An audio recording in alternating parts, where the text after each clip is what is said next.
L'histoire de l'art comporte des énigmes. L'art des frères Lenain en est une.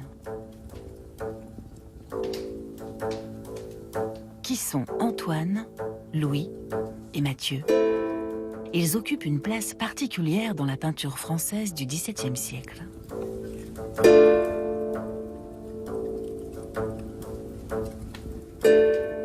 Le mot mystère reste attaché à leur nom. On ne connaît pas avec certitude leur date de naissance respective, que l'on situe aux alentours de 1590. Très peu de tableaux sont signés, et lorsqu'ils le sont, c'est du seul nom de Lenain. Ils sont surtout connus pour leurs scènes paysannes. Mais comment interpréter ces compositions? Quel sens leur donner? Leurs tableaux sont-ils de simples représentations de la vie quotidienne, dans lesquelles il n'y aurait pas grand-chose à raconter? Pourtant, dans leur vie et dans leurs œuvres, on relève des signes qui ouvrent un champ de réflexion et d'hypothèse. Ces indices sont-ils les témoins d'une origine protestante des frères Lenain? Ouvrons l'enquête.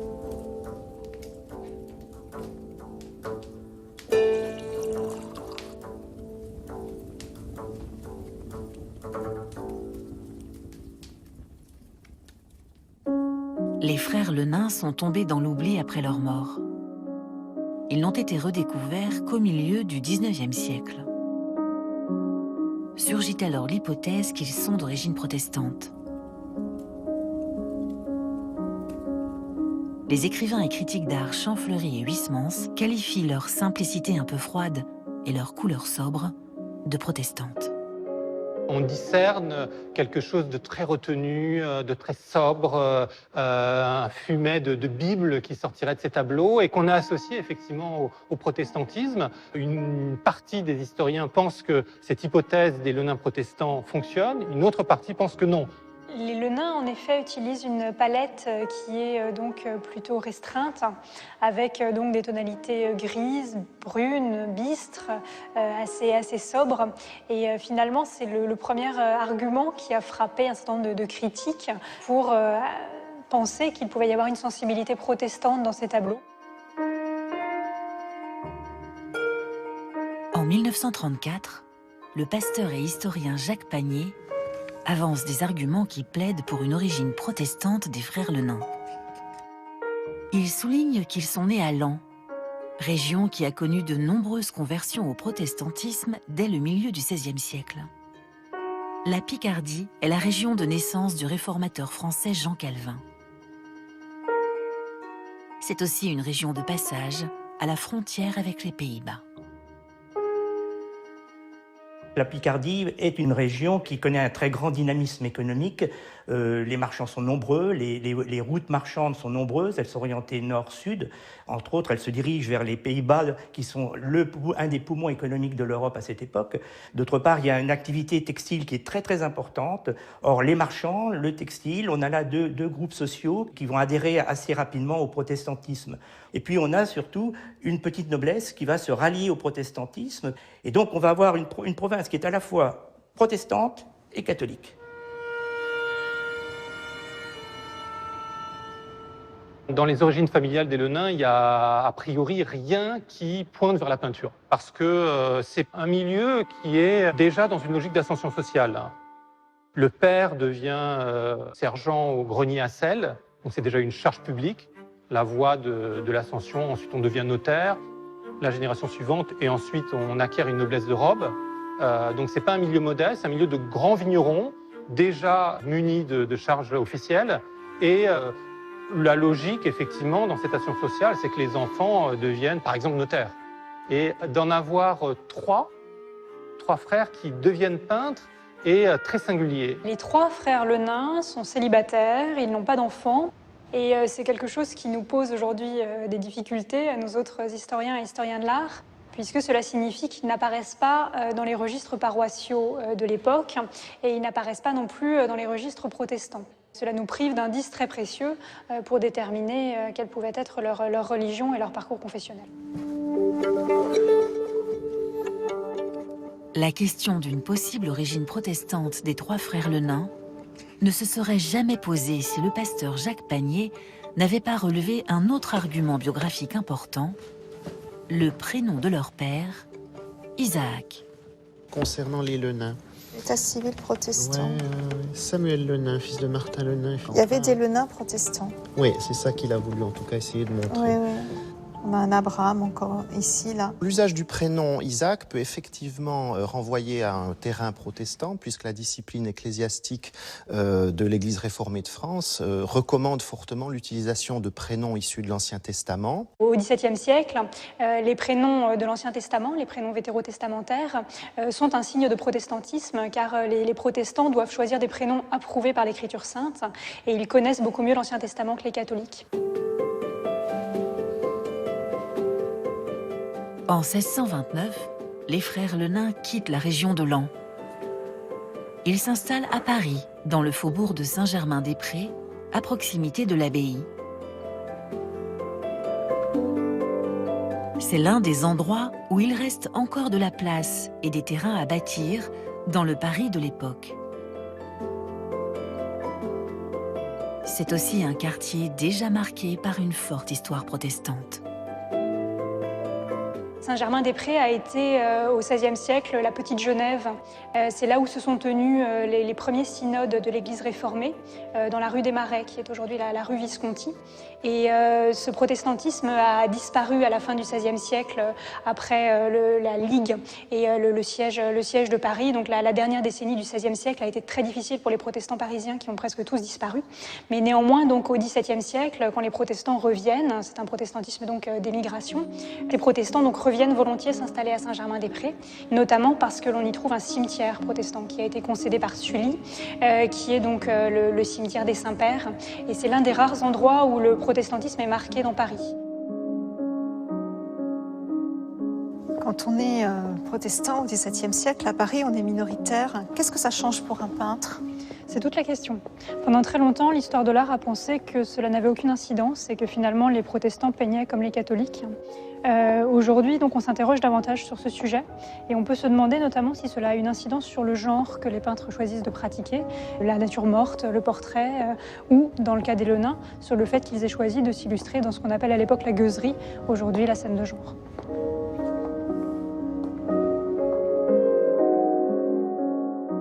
Avec leur scène paysanne, les frères Lenain se distinguent et accèdent à la reconnaissance et au succès sur le marché de l'art. Le quartier Saint-Germain est une des plaques tournantes de ce commerce florissant. C'est d'ailleurs là que se tient une foire annuelle de grande renommée. Il y a donc à Saint-Germain, depuis Louis XI, une grande foire qui se tient donc au mois de février, qui attire des marchands de toute l'Europe, et où l'on vend notamment des peintures. Et cette foire attire en particulier un certain nombre de marchands flamands.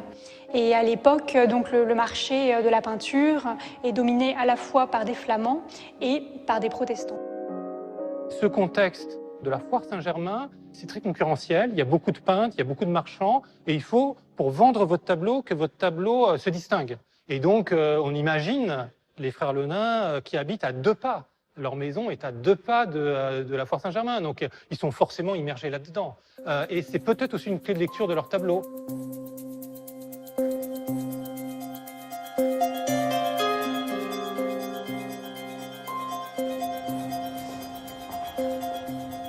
Est-ce que les frères Lenain étaient d'origine protestante selon vous ? Je pense que c'est possible qu'ils l'étaient, parce qu'il y a beaucoup d'éléments qui vont dans ce sens. Ils avaient, semble-t-il, un apprenti protestant. Absolument. En tout cas, qui vient d'une famille protestante et qui est passé au catholicisme. Oui. Néanmoins, ça fait le lien entre les Lenain et le milieu protestant parisien. Oui. C'est pas rien.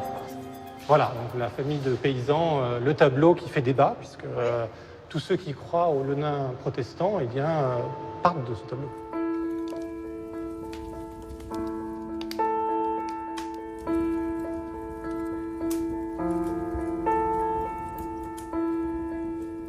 La famille de paysans est le plus grand tableau de paysans des frères Lenain et c'est aussi celui qui comporte le plus grand nombre de personnages. 2 personnages sont attablés à une table très simple qui est recouverte d'une nappe blanche. Une femme, elle est jeune, c'est peut-être l'aînée des enfants. Elle a les mains sagement croisées sur les cuisses et elle regarde le spectateur d'un air très franc, très direct. De l'autre côté de la table, il y a un homme, c'est un homme mûr, et il est en train de couper une miche de pain avec un couteau. Et lui aussi, en fait, regarde le spectateur de manière très directe, comme s'il voulait l'interpeller. Ces personnages sont chacun plongés dans leur monde intérieur. Donc c'est un tableau qui révèle une intériorité. Et avec une dignité, avec une noblesse, avec une force. On revient toujours chez les frères Le Nain au regard. On a une vérité humaine, une épaisseur humaine dans chacun des personnages, mettant l'accent sur l'intériorité.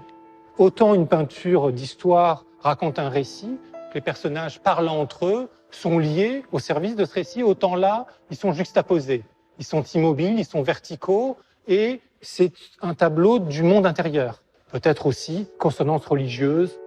Donc c'est quelque chose qui est multiple.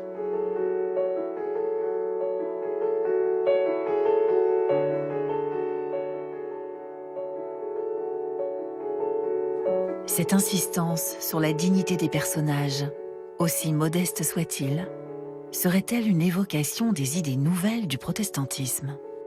Très tôt, Luther et Calvin, mais d'autres réformateurs, en appellent à l'individu pour qu'il prenne sa décision.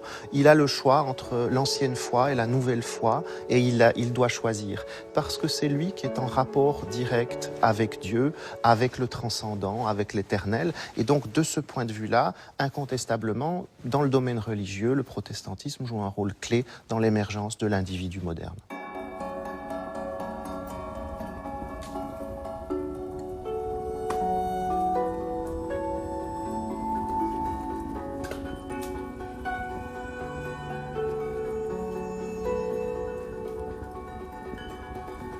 Les frères Le Nain se sont certainement convertis au catholicisme dès leur arrivée à Paris. Dans les années 1630, après le siège de La Rochelle, il est de plus en plus difficile pour un protestant de vivre dans une France majoritairement catholique. Sous Louis XIII, des mesures administratives vont peu à peu limiter les droits des protestants et leur pouvoir politique. Un retour dans le giron catholique n'est donc pas rare, surtout lorsqu'il s'agit de faciliter une carrière. C'est difficile d'autant plus quand on est des artistes peintres pour arracher les contrats, parce que le principal mécénat vient de l'Église catholique dans la première moitié du XVIIe siècle. Donc il y a des peintres protestants qui vont travailler pour l'Église catholique, mais c'est quand même plus facile, quand on est catholique, d'avoir le contrat. Donc certains artistes protestants, par faiblesse peut-être, vont se convertir, parce que pour eux c'était le moyen de travailler, de poursuivre leur œuvre dans les meilleures conditions possibles. Pour autant, les frères Le Nain ont-ils totalement renoncé à leur origine protestante? Comment interpréter certains signes visibles dans leurs tableaux? Seraient-ils des indices d'un protestantisme de résistance? Que dire de la présence du pain et du vin, si signifiant pour tout esprit chrétien du XVIIe siècle? On remarque que le pain constitue l'élément central du tableau et que le vin est contenu dans un verre à pied transparent qui permet de le mettre en valeur. Au XVIIe siècle, toute peinture est une peinture à lire. Ça, c'est vraiment quasi général. Il y a toujours une profondeur de signification, souvent un sujet caché, souvent des symboles. Donc c'est vrai qu'on peut tout à fait imaginer qu'on puisse interpréter le pain, le vin comme des symboles religieux. Certains spécialistes y ont vu la représentation d'une scène protestante, mais dans un cadre quotidien et familial, alors que d'autres y ont vu une allusion à l'Eucharistie catholique. Pour les protestants, la scène, le dernier repas de Jésus, avec la consommation du pain et du vin, c'est un rappel symbolique. Pour les catholiques, on prend la parole du Christ au sens propre. Prenez et mangez, ceci est mon corps. Prenez et buvez, ceci est mon sang. Et on donne au verbe être son sens le plus fort. Et donc cette mystérieuse transformation de la chose, qui fait que du pain devient du corps, du vin devient du sang, on appelle ça donc Eucharistie chez les catholiques. Je ne sais pas s'il faut voir dans la présence du pain, du vin ou du sel dans les tableaux des Lenains une référence à la Sainte Seine, à l'Eucharistie. En revanche, ce qui est sûr, c'est que là, on est dans des symboles qui font forcément écho, pour un lecteur du temps, au monde de la Bible. Donc moi, j'aurais envie de dire que la présence de ces éléments dans les toiles des Lenains renvoie au texte biblique et aussi à la présence de Dieu dans le quotidien de la vie.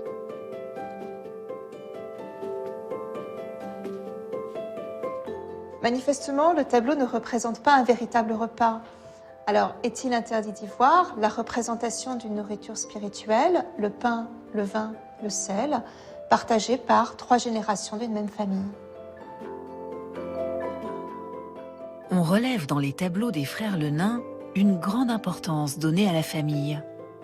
Or, chez les protestants, la famille joue un rôle central. On la considère comme une forme de petite église avec le père de famille qui est associé au pasteur. Le rôle de la mère de famille est aussi très important parce que c'est aussi une incarnation de l'église. On retrouve ce thème beaucoup chez Calvin, l'église comme mère ou comme maîtresse d'école. Et puis, il y a un regard aussi particulier sur l'enfant.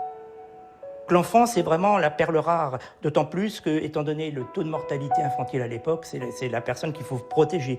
Et puis, l'idée de la famille est importante parce que la famille protestante, c'est l'endroit où sont transmises les valeurs fondamentales de la Réforme et du protestantisme.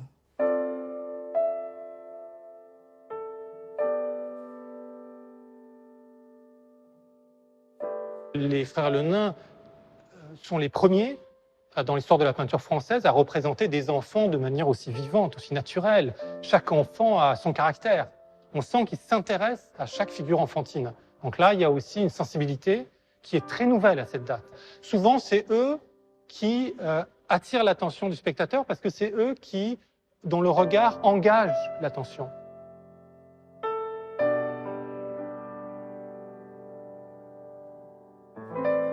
La famille heureuse représente 5 personnages qui appartiennent apparemment à la même famille.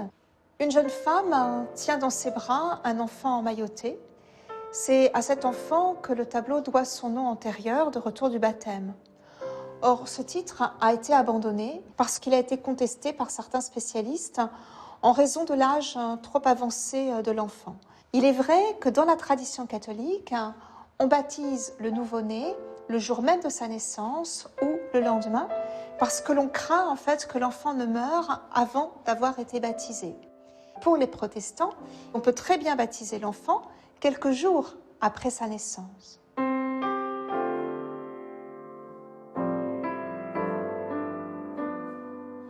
Pour les catholiques, le sacrement du baptême, c'est le premier des sacrements et c'est le plus important. Et c'est aussi le seul des sacrements qui soit commun avec les protestants. Donc c'est le cœur du cœur de la foi commune de tous les chrétiens. Calvin conserve au fond 2 sacrements, des 7 de l'Église médiévale, le baptême et la scène, ou l'Eucharistie. Pour une raison simple, c'est que d'abord, ce sont les 2 sacrements véritablement bibliques, attestables bibliquement, mais aussi parce que ce sont les 2 réalités qui manifestent un signe visible de la grâce invisible de Dieu.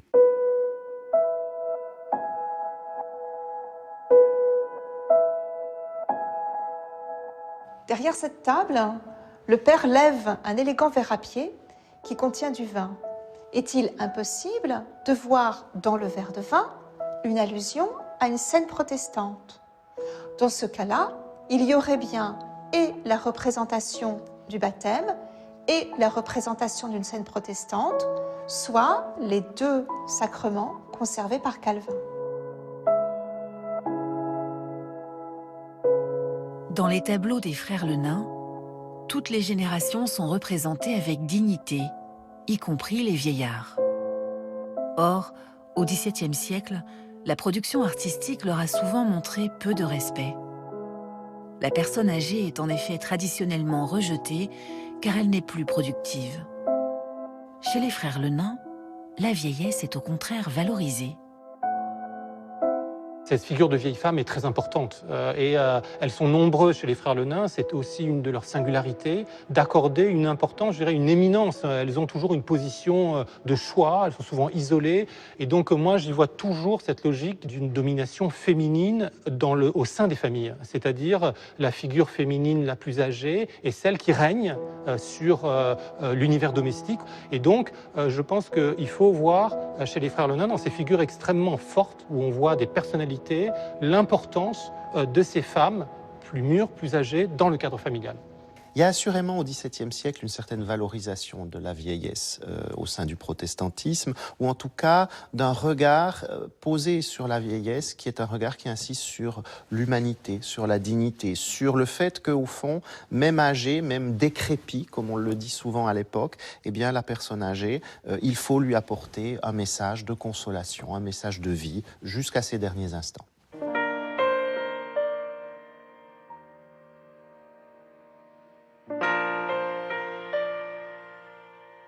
Dans ce tableau, 4 figures sont regroupées autour d'une table de bois, en partie recouverte d'une nappe blanche. Il s'agit probablement d'une mère et de ses 3 enfants. À l'arrière-plan du tableau, on devine dans l'ombre une petite fille qui joint les mains dans un geste de prière. Et c'est à ce geste de prière que le tableau doit son titre initial, qui était « Le Benedicite ». Comme beaucoup de tableaux des frères Le Nain, l'œuvre a fait l'objet d'un changement de titre, et donc on est passé de Benedicite, qui a évidemment une très forte connotation religieuse, à un titre beaucoup plus anodin, beaucoup plus quotidien, de 4 figures à table. Ces changements de nom suivent toujours la même logique chez les frères Le Nain. On passe toujours d'un caractère narratif auquel on finit par renoncer. Les tableaux des frères Le Nain invitent à imaginer des histoires, mais on finit toujours par se rendre compte que ça ne marche pas ou ça ne marche pas bien. Donc on revient à des titres plus anodins. Il reste que dans ce tableau, lorsqu'on le regarde, il y a vraiment un sentiment religieux, une spiritualité à l'œuvre. Il y a un silence, ces figures féminines, cette petite fille, effectivement, qui joint les mains, ça renvoie à la spiritualité. Et pour comprendre mieux cette spiritualité, à l'œuvre dans les tableaux des Le Nain, il faut comprendre le contexte, qui est celui d'un changement de paradigme religieux, où on passe d'une spiritualité de la sortie du monde, on s'exclut soi-même du monde, à une spiritualité qui privilégie la charité, donc le mouvement vers l'autre.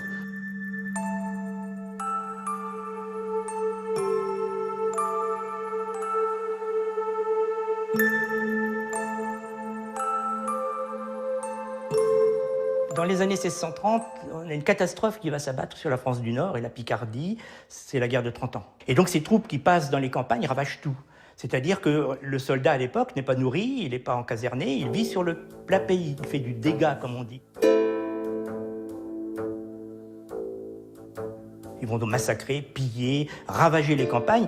La paysannerie va vraiment beaucoup souffrir de toute cette période de guerre de 30 ans, donc au cours des années 1630-1640. Ce contexte de guerre, de famine et de pauvreté entraîne la création d'institutions charitables et catholiques. Parmi elles, la Compagnie du Saint-Sacrement créée par Jean-Jacques Ollier, curé de l'église Saint-Sulpice. Les frères Le Nain ont pu être touchés par cet élan de charité, qu'ils traduisent cependant avec un regard particulier. Intérieur paysan est un des tableaux les plus mystérieux des frères Le Nain.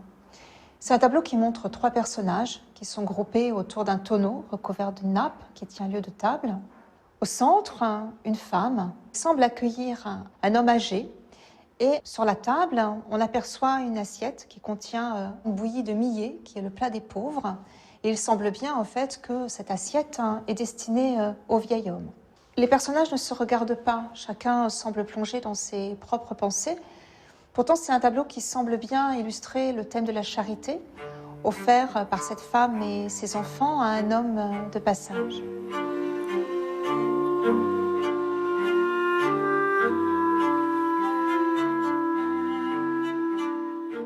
Dans cette difficulté ressentie très vivement, les récits de l'époque, la peinture de l'époque, l'art de l'époque est rempli de pauvreté et de guerre. Alors il y a une dimension de solidarité, comme on dirait aujourd'hui. Moi, individu, je vais donner de mon superflu et peut-être de mon nécessaire à mon frère. Et ce don va contribuer à mon salut. Je suis sauvé par l'amour que j'aurais montré. Dans une conception tirée tout droit de saint Paul, de la lettre aux Corinthiens, c'est l'amour qui passe en premier, et donc c'est cet amour, qu'on appelle charité, qui va être mon salut. Les catholiques restent sur l'idée de l'aumône manuelle, c'est-à-dire qu'on apporte une aide à la personne. Et c'est repris en compte par Dieu dans l'au-delà, et donc c'est ce qui va vous permettre de faire votre salut. Pour les protestants et les réformateurs protestants, le pauvre n'est plus un moyen donné aux riches de faire son salut par le biais d'une œuvre de miséricorde. Mais le pauvre, c'est un frère, au fond, que le riche doit toujours regarder avec une attention particulière qui est celle du frère responsable, au fond, du plus petit.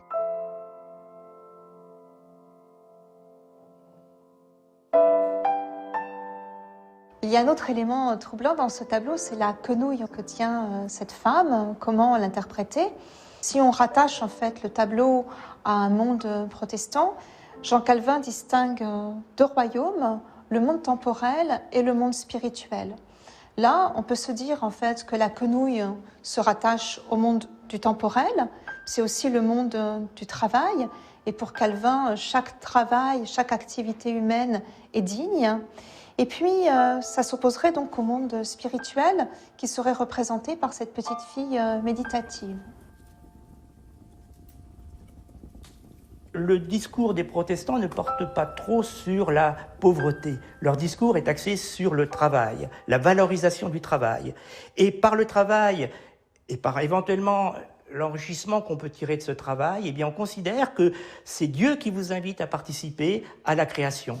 Le point de vue de Calvin sur le travail, il s'inscrit dans sa vision de la vocation. C'est-à-dire que chaque être humain est appelé à répondre à la vocation que Dieu lui adresse. Et le travail, c'est un des moyens privilégiés pour répondre à cette vocation. Toutes ces formes de métiers sont valorisées, même les plus humbles, parce qu'elles sont potentiellement la réponse que chaque être humain va adresser à la vocation que Dieu lui adresse.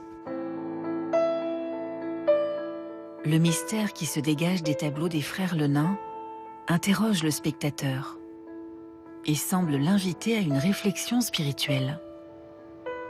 L'impression de silence et de temps arrêté exerce un pouvoir de fascination. Dans ces œuvres où la narration semble absente, le regard des personnages joue un rôle essentiel. Avec Repas de paysans, nous sommes dans la pièce principale et peut-être unique d'une maison. Et c'est un tableau qui regroupe un grand nombre de personnages. Le regard des deux enfants semble s'échapper du tableau pour s'attacher au regard du spectateur. Ils nous prennent à témoin. En fait, ils nous invitent peut-être tout simplement à partager cette communion. Comme les regards se tournent vers nous, on a presque l'impression qu'on entre dans un intérieur, dans une intimité, et que du coup on fait partie du tableau. On est le personnage qui complète la composition. Si la composition elle est très intérieure, elle ouvre néanmoins dans une seule direction, pas une direction narrative au sein du tableau lui-même, mais vers le spectateur qui l'inclut. Ce qui me frappe beaucoup, moi, dans les toiles des Le Nain, c'est au fond la grande humanité qui se dégage de toutes ces scènes paysannes. Et y compris dans les scènes qui décrivent la plus grande pauvreté, qui décrivent ce qu'au fond on appelait à l'époque le vulgaire, c'est-à-dire le populaire, il y a une beauté qui s'exprime dans le regard, dans les traits du visage. Il y a quelque chose de sublime, finalement, dans ces gens ordinaires. Et ça, c'est une thématique, au fond, qui est très protestante, de Luther jusqu'à Emerson, cette idée que le plus simple, le plus humble peut être un lieu de manifestation du divin.